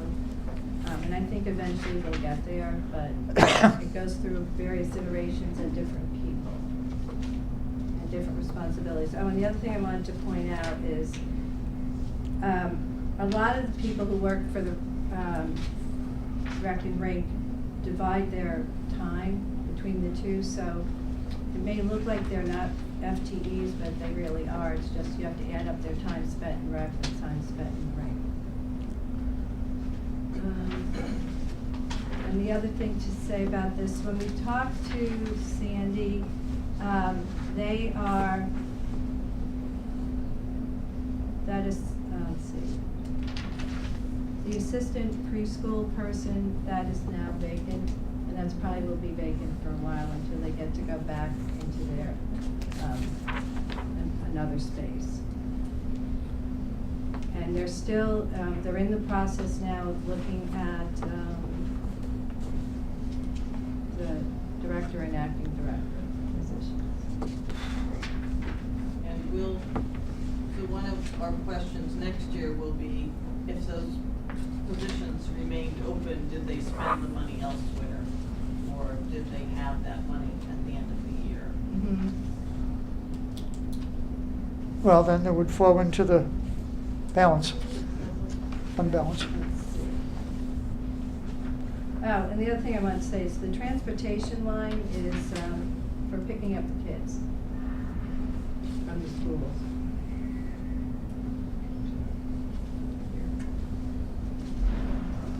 All right, what else do I say about this? So are you recommending the budget as printed? I am.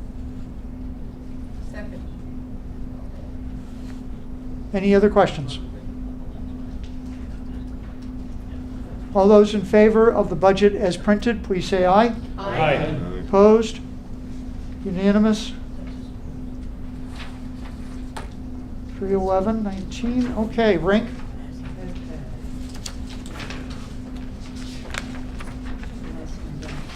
The Ed Burns Arena is on the next page. All right, so the rink fund balance is 49,256. I'm sorry? 49,256.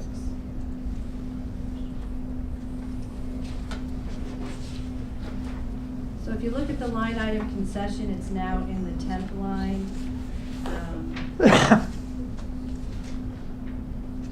That the lease payment is because we don't own the rink, we're leasing it.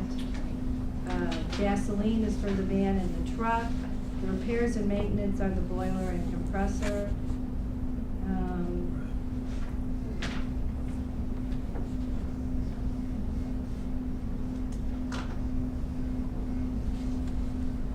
is that in the operating budget? What?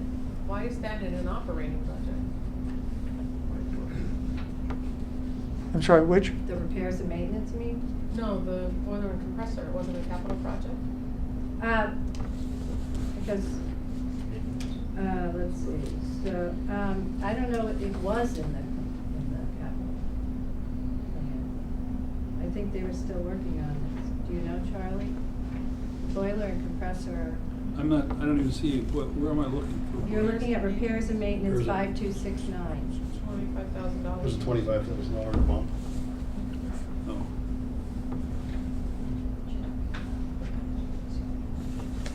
That's probably. Well, you're not replacing a boiler and a compressor for $25,000. Right, so I'm wondering if it's. So it's gotta be maintenance, Yeah, it's gotta be a Steve. like a contractor or something. Capital plan had $100,000 for boilers, right? Yeah.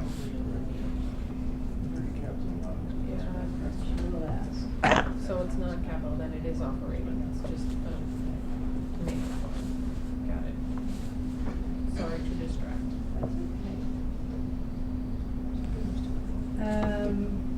Let's see, what? 25,000 transfer from other funds.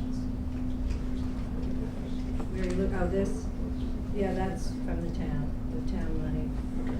So it's a To subsidy. balance off the repairs and maintenance. So, That's what? What's that? okay, so the town's paying the repairs and maintenance line item. Right, so the transfer from other funds is, for these enterprise funds, it's always been. Right, and the transfer from other funds. To balance it out. Right, the transfer from other funds is the first time. It's 25,000, and the repair and maintenance is 25,000. First time this year. They zero out, but I'm just, Right. makes me wonder, is the town paying for repairs and maintenance for the? Let's see, let's put,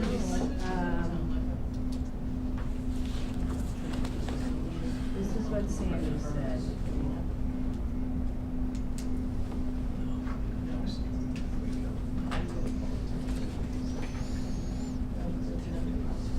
No, he didn't say anything about that. It was Stacy who said it was for the boiler and compressor.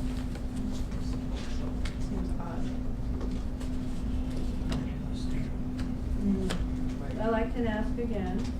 I mean, typically the rig doesn't get a subsidy from the Yeah. general fund. It's only the first time. Yeah, it sort of is with debt That's service. not true, the general fund pays half of their debt. Okay, right. But as far as operations. Yeah. All right, I'll ask about that. What do they spend their marketing money on? It's the ads in the ring, the people, the businesses that advertise. That's income, right? Yes. That's income.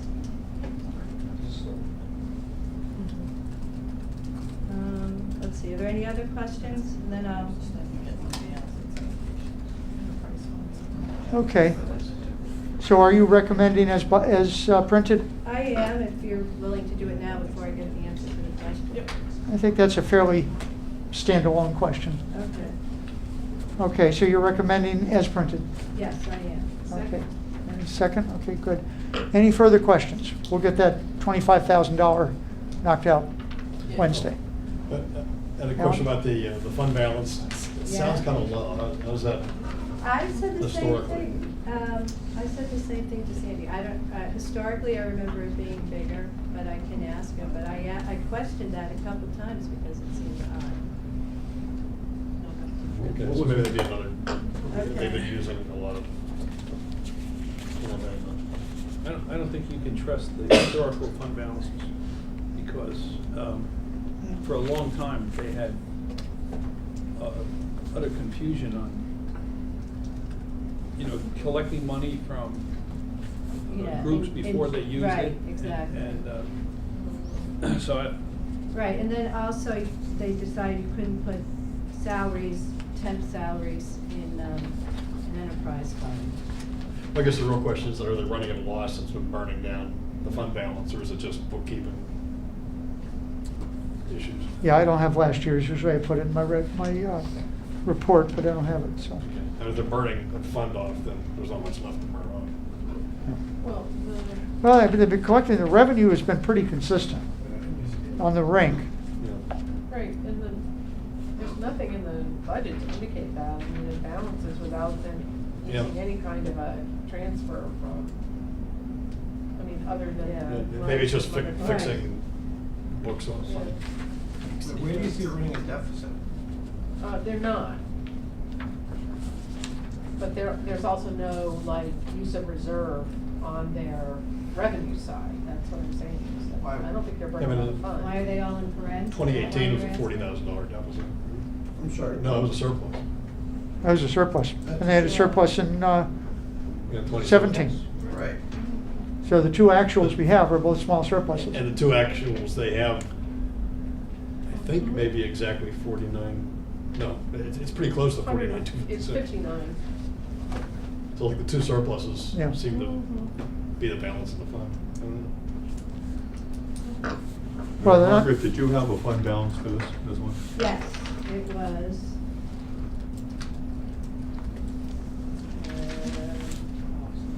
49,256. 49,256. Yes. Is there any further questions? Okay, motion's been made and seconded for the budget as printed. All those in favor, please say aye. Aye. Opposed? Unanimous? 311. Do you have any other, Nope, that's it. any other budgets? Okay, let's go to warrant articles.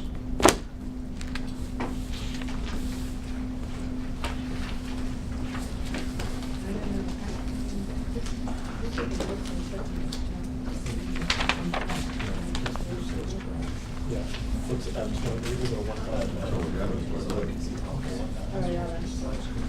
sort of off. Now, before I get into the warrant articles, John and Mary Margaret, are you finished with your budgets pretty much? Yeah, except for answering that one question. Okay. And Peter and David, you're finished with all your budgets. Yes. Who's going to have budgets for Wednesday? Hopefully, DPW. We get Public Works? Okay. Charlie, will you have any other budgets for? I don't think so, because we have the meetings on Thursday. Thursday morning. Okay. So that you need pension, IT. IT, health insurance, Yep. controller? Yep. Okay. Health insurance health insurance is later, that's, when are we meeting with her? A week from Wednesday, 7:30. Okay. Yeah, and our meeting, so comptroller, What's that? IT and retirement. And retirement, we're meeting this next Thursday. This coming Thursday? This Thursday morning. And then I'll probably do reclass the same day that we do the GIC. Okay, is there a shot you can get reclass done for tomorrow, or for Wednesday? No, because I'm working in Stoughton these days, and it's an hour commute each way. And I need to Okay. leave by 6:45. Okay, so Wednesday we'll do Public Works. We have a couple of hearings, or one hearing actually. And, if anybody can squeeze any more budgets, otherwise it might be an early evening. Well, why don't we go through? Okay, parking benefit district. Charlie, you guys were gonna report on that? That's one that we're talking to them, they're hopefully gonna decide that tomorrow. If they do, we'll have it Wednesday. Possibly Wednesday, okay. What number is that? 53 and 54. So hopefully Wednesday, if you can do that, it'd be great. Okay, position reclassification, collective bargaining, we've already taken a vote. Budgets we're doing, capital budget is done.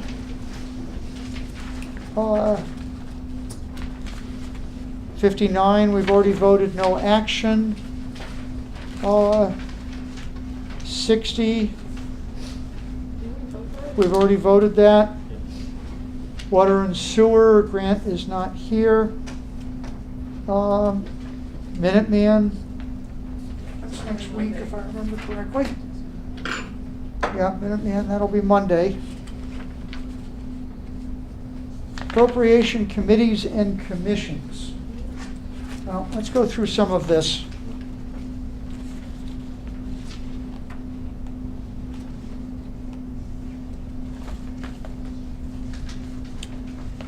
Okay, Al, what did you...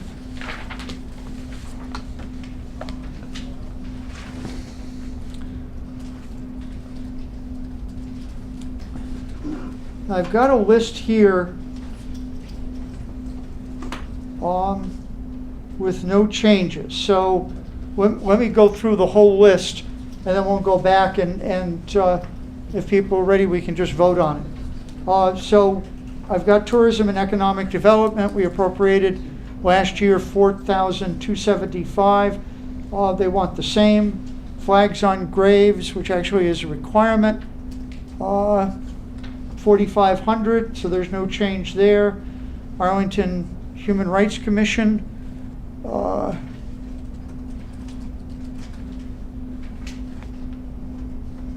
there it is, $7,500, no change. Envision Arlington, I guess that's the old 2020. Yep. Okay, 3,000, so that's no change. Scenic Byways, 2,000, that's no change. And Veterans Memorials, that's no change, $5,667. The Arlington Commission on Arts is the same as last year, $40,000. So that's no change. Town Day is $5,000, so that's no change. Historic Commission is $2,660. We never heard back. As far as I'm concerned, that's no change. Broadway Historic District is $5,100, no change. Disability Commission, $3,000, no change. Recycling Committee is $3,000, no change. Seniors, well, that's Harry Barber, so we've already voted that. And the Transportation Advisory, we're going to hear that next week. They're requesting $2,000. So,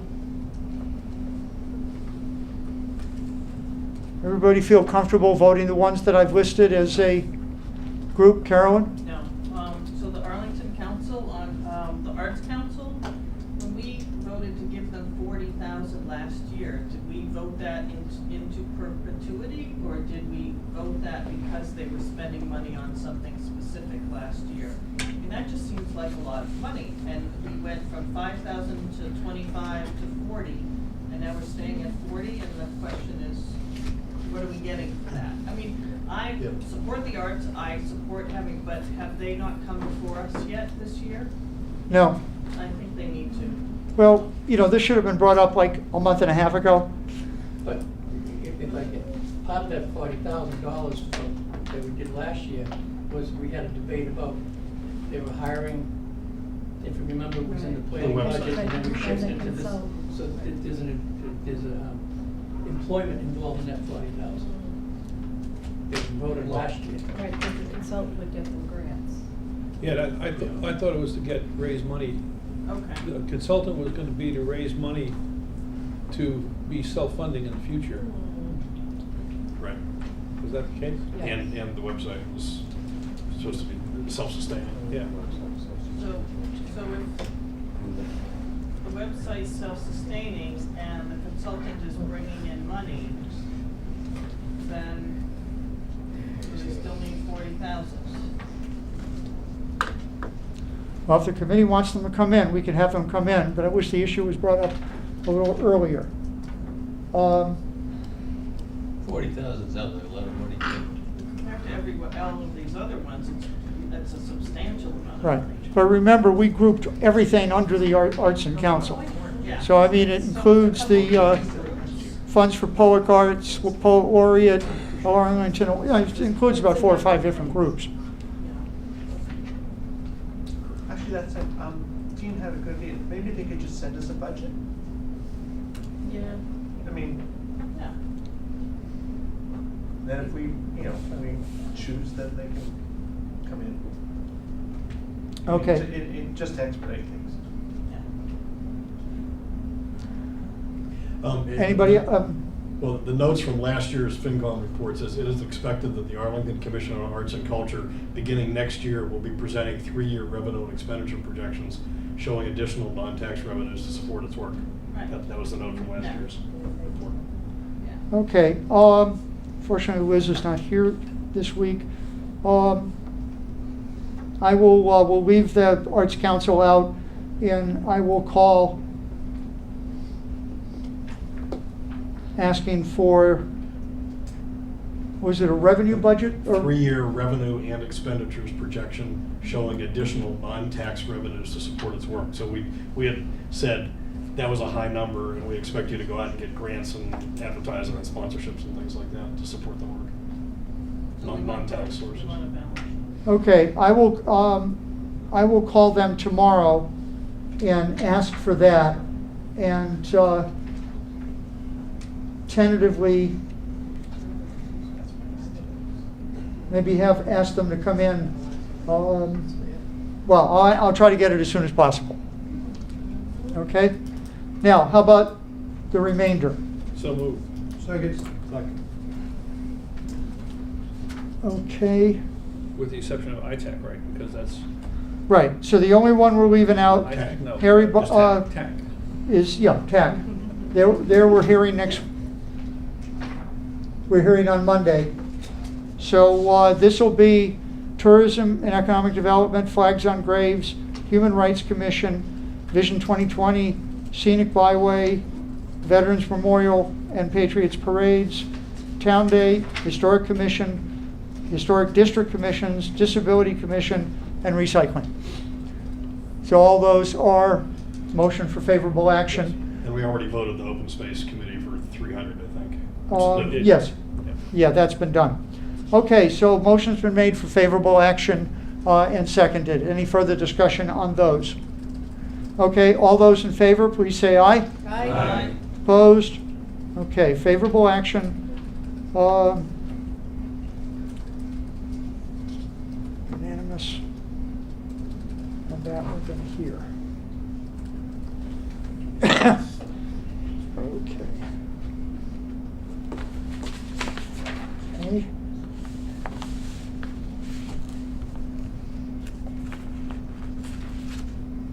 Okay, appropriation.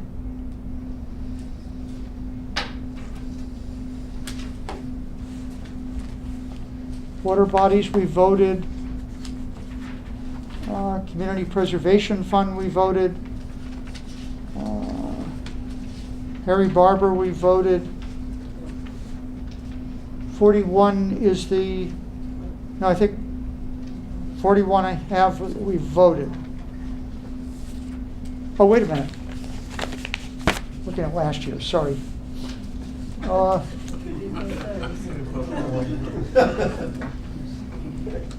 Miscellaneous, water bodies is done, CPA is done, Harry Barber's done. Okay, we've got the 2 ones from the retirement. One is on accidental disability, and the other is on the OPEB. And we'll do that at the meeting Thursday, so then I could do it the following Monday. Because I don't have numbers. I mean, we can do it without the numbers, but. Well, the OPEB has numbers. Article 70 is just the usual article that we do that allows them to set a floor. Yeah, so you can, and we can do that if you want without the exact number. Okay, this is the article whereby if you've been I think it's 25-year employee, that this will create a floor. So once you go down over the years, you'll get at least 50% of what somebody in your job makes. And this is the one that we do each year. So is that your motion, Carolyn? That's my motion. Is there a second? Second. Is there any questions on this? Okay, all those in favor, please say aye. Aye. Opposed? I'll abstain. Okay.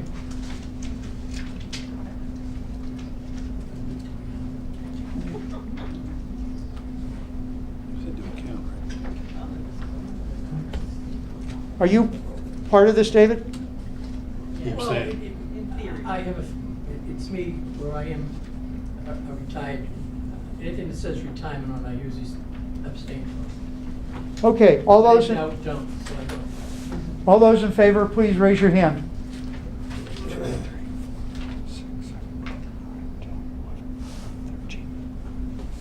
14. Opposed? Abstain? Okay. Okay, 71 we'll do when we get a number. Okay, appropriation overlay reserve. The number the manager has been using is 200,000. This is the amount that we appropriate from previous year's overlay reserve and use it against the budget. I move 200,000. Is there a second? Second. Okay, this is the amount of money the assessors build up overlay over a period of time. And once it's declared it's not used, then they can release it and we can appropriate it against the budget. So anybody have any questions on that? Okay, motion's been made and seconded for 200,000 from overlay reserve. All those in favor, please say aye. Aye. Opposed? Okay, unanimous. Favorable action. 311. Christine, how much money is the public works budget going to want out of cemeteries? 200,000. I'm sorry? 200,000. Okay, so 200,000 to DPW. And what was it for 10,000. 10,000 for capital? Okay, so this comes from either lots or graves or perpetual care funds.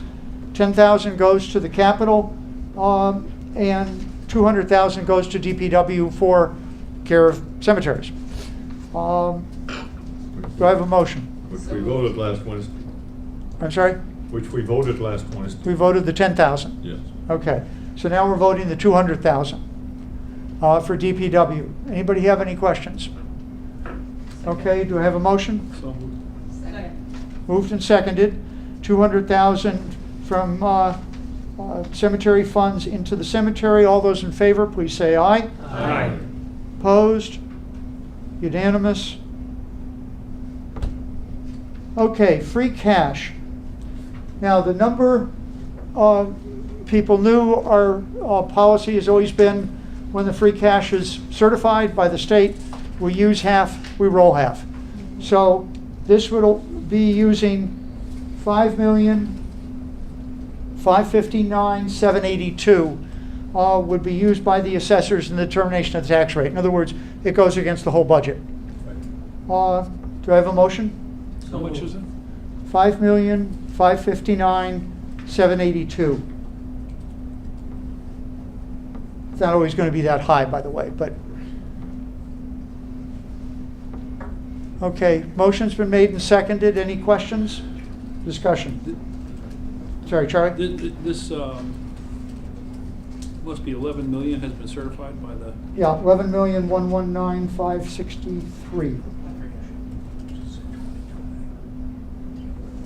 I think it might have had some premiums or something, one shot, that pumped it up that high. Was there a discussion at the Long Range Planning Committee to be more aggressive in this number, or was that abandoned? I think the discussion was to the local receipts to tighten up that by increasing a couple of numbers. Okay. So that was the discussion at that point, but not free cash. Okay. Okay, any other questions? Okay, all those in favor, please say aye. Aye. Opposed? Unanimous? 311. Appropriation, I don't know what we're doing with this. Appropriation Cannabis Mitigation Stabilization Fund.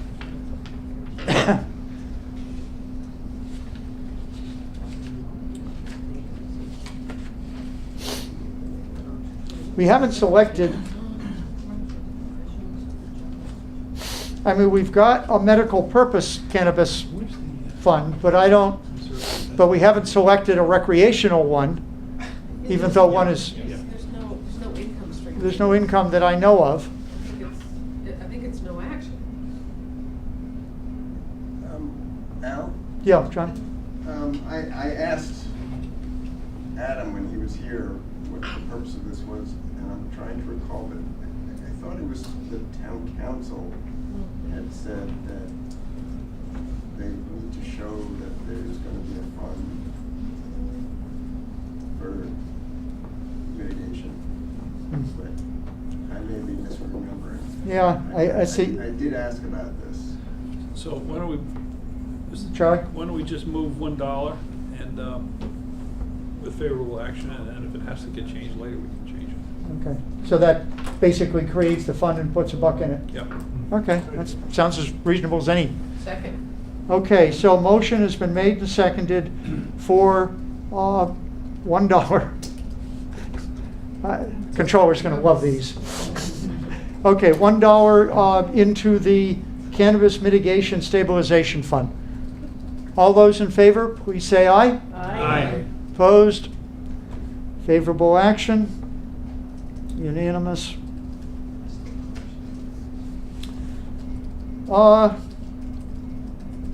76 is the appropriation for the Long-Term Stabilization Fund. Now, that's the fund that we've been putting $100,000 in every year. I think probably the balance is someplace around 3.3 million, I'm guessing. Can I recommend we leave this until after we do the insurance budget? Because there's a whole bunch of budgets associated. It's not just health insurance, that's the biggest. Yeah. But there are several other insurance budget categories, and they're affected by, or affect this balance. This is sort of our self-insurance fund. Okay, the stabilization fund is, or are you thinking about the self-insurance, what they call it, the health trust fund? No, No? I'm thinking about this fund. In other words, this is the last time that we took money out of this, as I recall, was when there was a flood at the library. Yes. Okay, that wasn't covered by whatever other insurance funds we had. Yep. And so that's, I just think we need to look at that when we look at the overall insurance budgets. Okay. Okay, so we'll leave on the table or Article 76 and 77. 77 is the last article we'll do on that. And then 78 and 79 are selectmen articles. Okay, so we got a lot done. So on Wednesday, we'll have the hearing and Public Works, and hopefully any other budgets that people can get. Dean? If we have time, Alan Jones, are you starting to put the budget book together? Or not the budget book, the report. The report. You are? Ooh. Can I make a motion? So I can steal back my motion that was probably taken away from me last year. Okay. That was a good time. So I'm gonna make my motion, explain my motion. For those who don't remember it, then hopefully we can vote it. The motion I'd like to make is that in the course of putting together the presentation for town meeting, if Alan Jones comes across, and Al Toski come across any rounding or small clerical errors in balancing out the various funds in town, the finance committee authorizes them to fix it administratively. So here's my explanation. So, in putting the budget. I'll second your motion. Thank you. So in putting the budget, yeah, so just real simple, putting the budget together, you get a balance of the transfers between funds to the dollar. And if you're off by $1, you have to come back to the finance committee, and you have to go through every single one of them, and you have to prove every single $1 change. In the first years on the committee, we did that. It's never gonna happen again when I'm here. So, that is why, because it's a waste of our time. And so that is why I make the motion. And so I think the most you guys have ever come across is what, like $100 or $1,000, where it's clearly just an administrative error, and it's gotta balance out. Okay, we have a second. Any discussion? Okay, all those in favor, please say aye. Aye. Opposed? Okay.